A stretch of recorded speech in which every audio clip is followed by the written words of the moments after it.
Jangan dulu main kelak lah. Kami tak nampak dah. Dulu ke bawah.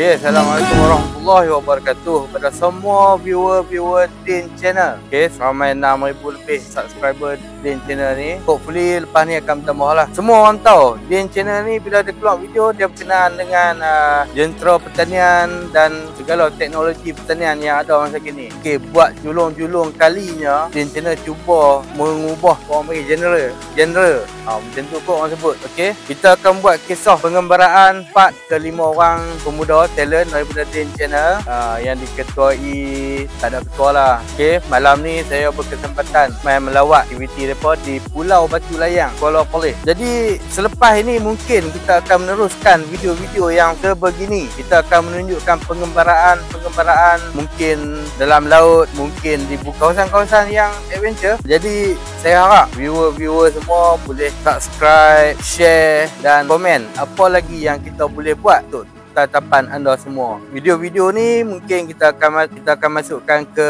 channel YouTube dan saya tengah buat satu profil Facebook. Video-video ni kita akan masuk ke YouTube dan Facebook dan platform-platform lain macam TikTok. So lepas ni anda akan melihat satu pembaharuan lah. Bila kita buat pengembaraan macam ni, kita akan ada sponsor yang akan menaja setiap pengembaraan ahli-ahli Din Channel. Selepas ni mungkin kita akan ada logo baru, mungkin berwajah baru dan mungkin channel pun berubah nama. Wallahualam. Dalam pengembaraan ni kita akan terapkanlah semua aktiviti Islami, survival, guna apa saja kemudahan yang ada. Contohnya di Pulau Batu Layang ni untuk makan, sumber makanan daripada mancing lah, daripada dalam laut. Okey, sekian saja penerangan saya kali ini. Saya harap perubahan kali ini dapat diterima oleh semua viewer yang selama ini menyokong Din Channel. Assalamualaikum.